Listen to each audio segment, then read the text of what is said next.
Hello again, I'm Leslie Skelly, a senior consultant with IDCON. The topic for this video is the roles and responsibilities of the maintenance trades in the execution of work.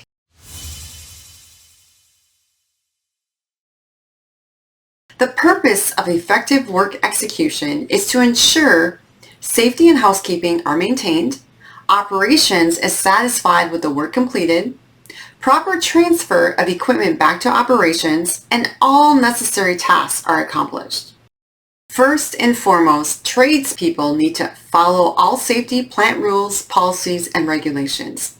Follow the provided job steps on the work order that they were provided by the planner, and close behind, there's a responsibility to execute the work as described in the work plan.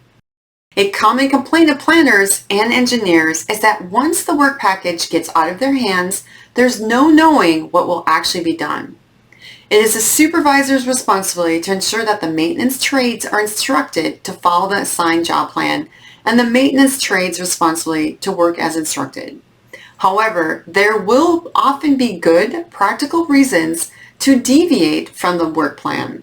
This should not be done without consulting or at least advising the planner or engineer who prepared the work package details. The maintenance trades or supervisor who wants to change the plan may not know the reason it was planned that way. And on the other hand, changes that improve work efficiency or quality should be made. And the planner or engineer should learn from this and revise the plan.